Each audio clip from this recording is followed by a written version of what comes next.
Hello, hello Scorpio. Welcome to your July 2018 overview reading. This is good for you if you're a sun, moon, or rising Scorpio. And I do have a second channel going. Not much is on there. I'll talk more about it at the end, but if you're interested in more of the intuition stuff, then stay tuned for that. I'll give you the details about it. And while I'm just pulling these cards, go ahead and notice your body if anything is coming up today. Just acknowledge whatever it is that you're feeling. If you're having any tension or anxiety, any self-doubt, just notice it. We don't need to correct the feelings, right? So we're just getting present before we start doing anything energetic. Okay. So the empowering question that I have for you this month: how do I show love to myself and to others? Focusing on not only love language, which was the first thing that came up for this when I read it, but also really feeling into how you talk to yourself, how you treat yourself, and how is that reflected in your relationships as well. That reflection piece is going to make a big difference if you're acknowledging that. Now, the fairy card that I have for you is Enlightenment. Enlightenment will unearth your higher consciousness. In part, this is going to be a great month to meditate, really allow yourself to feel into your intuition. I'm already feeling for Scorpios, this eclipse season is probably going to be really intense for you. Eclipse season typically is, but I'm getting a hit that if you have a lot of strong Scorpio placements in your chart, that this is going to be a big one. So make sure that you're giving yourself extra care, love, and attention. Make sure that you're taking extra good care of your body this month. Make sure you're taking really exceptional measures to stay grounded at this time and to make sure that you are allowing your body to do its thing, and you're giving yourself space to have an emotional response to this eclipse season. Okay, and the word for you this month is ground. What did I tell you? Take a breath, find your center, act from your inner knowing, accept Gaia's loving embrace. Yep, that is the same thing that came up when I pulled the Enlightenment card last time. Is you have to be careful because Enlightenment does come with a lot of revelation. It comes with a lot of emotion, and thinking about unearthing your consciousness as it's phrased in this card, that's big work, that's deep work, and sometimes it can be painful, sometimes it can be rough, but that is the nature of Scorpio. You know, it is the within Scorpio's nature to facilitate unearthing, and so that's naturally what you do.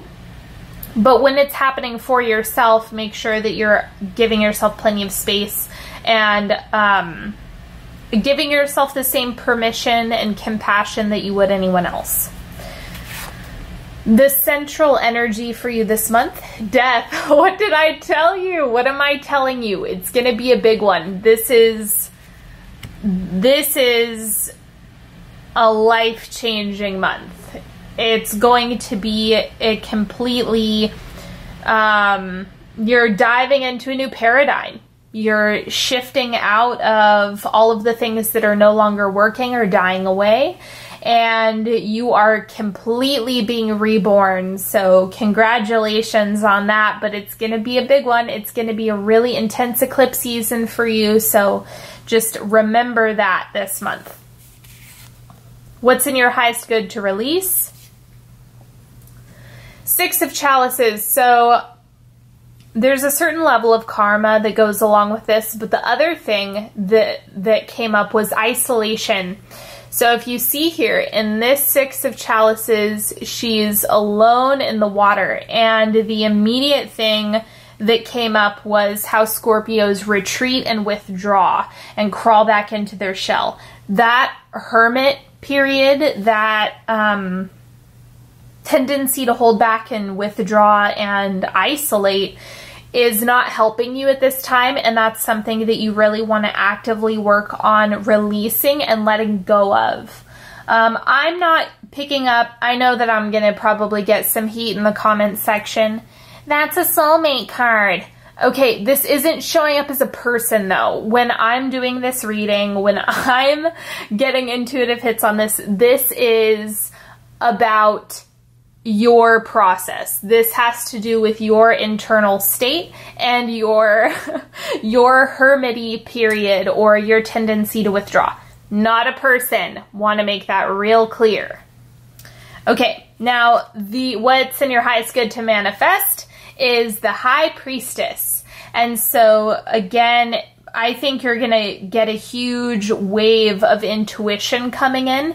And so if you can set your intention around this eclipse season and just focus on what you're asking for when it comes to your intuition, what do you need more from your intuition? This is a space where it's kind of like the sky's the limit when this card shows up in terms of manifestation. So if there is a way that you want to sharpen your intuitive skills, if there's something that you want to do that helps you stay grounded, if you want resources, if you want a teacher, if you want you know, a practitioner that works really well with you and your intuition, it can be anything in that realm, even if it's outside of your personal intuition. So that is also a part of this as well. It's just anything in the sphere of how you're harnessing that for yourself. That's what you can set your intention to. And that's also why during such an intuitive time, you want to make sure that you're grounding and taking care of your body. I can't reiterate that enough. This is the external environment, the external circumstances. You have the Two of Pentacles. I'm going to clarify this to see what exactly is the decision about. What is the choice that's coming up for you? Let's see.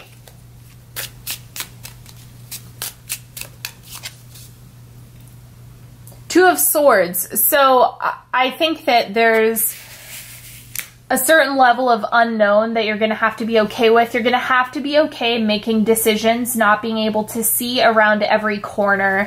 And I know that that's really hard when you're highly intuitive. Yeah, hi. Letting go of having every single answer and seeing what's sitting around each and every corner. It can be really challenging to let go and just watch things play out, especially if your intuition has been your adaptation due to trauma.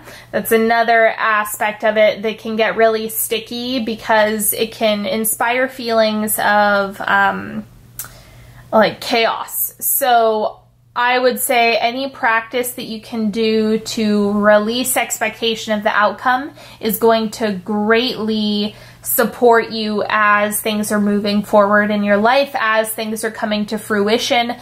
You kind of just have to decide to be okay with not knowing.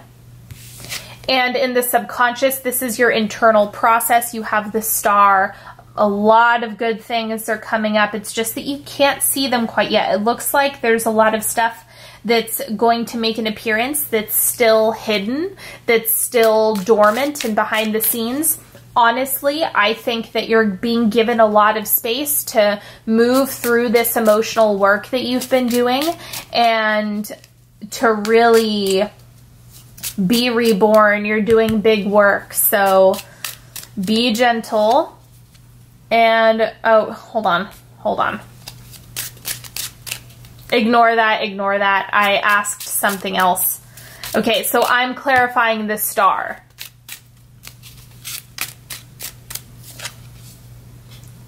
Okay, so this is where the Five of Peppermills is equivalent to the Five of Wands in a normal deck. The reason why is you are being asked to trust a lot, and that's not always easy. It's going to bring up some resistance. It's going to bring up some challenge. You're going to have you're probably going to want to shut this out if you don't regularly practice letting go and being open to whatever happens next, which I completely understand. So just honor that part of yourself that's being diligent and trying to protect you. It's okay to not want to fully lean into the unknown. You can be a little bit skeptical. You don't have to force yourself to be a different person or think a different way. Just leave a little bit of room and practice trusting wherever you can. Okay, now getting into the timeline. You guys know first quarter, second, third, and fourth quarter. So you're starting off the month with the Ace of Bells. This is equivalent to the Ace of Swords. And what I'm gathering from this is you get a lot of insight immediately at the beginning of July.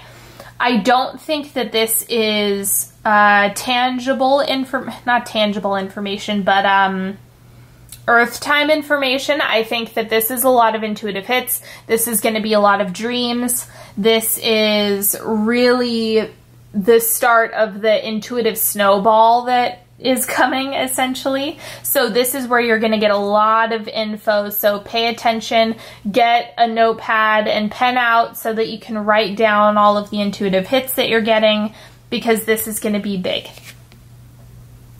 Quarter two, Creator of Vials. So this is where the emotional processing starts, and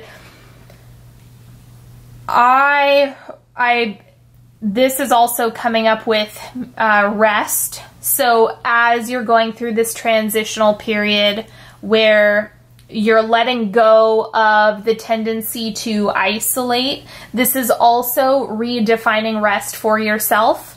This is where you're going to have an opportunity to feel what exactly is rest for you. It might be different. It may not be lying around. Self-care could look completely different for you. So be open to changing the way you do things and allow yourself to be present with your emotions without judgment. And third quarter, we have Creator of Bells. This is where you really get to use that insight. It's kind of like this is the incubator for all the intuitive hits, and then you come out with clean information, like a deep understanding. Okay, this is why I feel this way. This is why I process this way. It's a lot of personal insight as well as information that you need in order to make these big decisions. And so this is more about you feeling entirely confident in the information that you've received in the beginning of the month or the first 2 weeks of July. So this is clear and bright, and you're moving on up. Now the wrapping up July, really. We have Seven of Tomes. This is where you really buckle down and challenge yourself and start to do the things that you've realized need to change. Of course, you don't have to, right? You don't have to do anything. You don't have to change or grow or evolve. You can stay complacent. That's always an option for everybody, and I don't want anyone to think it's not what I would choose. It's not what I want for you, but you do have free will. So remember that it's up to you. The ball's in your court. You're sitting in the driver's seat and you're a powerful being. So allow yourself to feel into that and just own it. And as usual, we have a 3-card pick. Focus on whatever it is that's calling to you, or if you have a specific question. Okay, card number 1, healing. This is part of that process where you're essentially being reborn and changing the way you've been doing things for a long time. So it's a big month for healing. And part of this, it's going to require a lot of compassion. It's going to require patience. And the less you judge yourself about whatever you're feeling, the better it's going to be this month. Card number 2, we have initiation. Okay, so the start of something. This is reading as similar to the Fool, where something is something's being initiated in July for you, whatever that may be. It could be an opportunity, it could be a relationship, it could be something is coming to the forefront and you are putting energy into it. My one word of caution is that because this is such an intuitive and emotional month for you, make sure that you're balancing your time well and that you're still allowing yourself time and space regardless of what's being initiated in July. And card number 3, we have Chakra Love. Give yourself some love, give yourself some self-care. And if there is a practitioner that you enjoy working with, this is going to be a month to see them. Whether or not that's me, because you guys know that I do energetic work, it's totally up to you. If this is body work, that will be effective at working through the chakras, bringing yourself down into your body. It's going to help you ground. If you go to an acupuncturist, that's, you know, a great modality as well. So however you show yourself love, even if that's just meditation, just do it. Find a YouTube meditation that you like or something like that. Anywho, that is all for the 3 card picks. And until next time, I hope you had a lovely time with me today. Don't forget that if you are looking to work with me one-on-one or if you want to get a reading, all of the info is in the description box below. And the new YouTube channel, I will link in the description box as well and put it up as a button on the screen.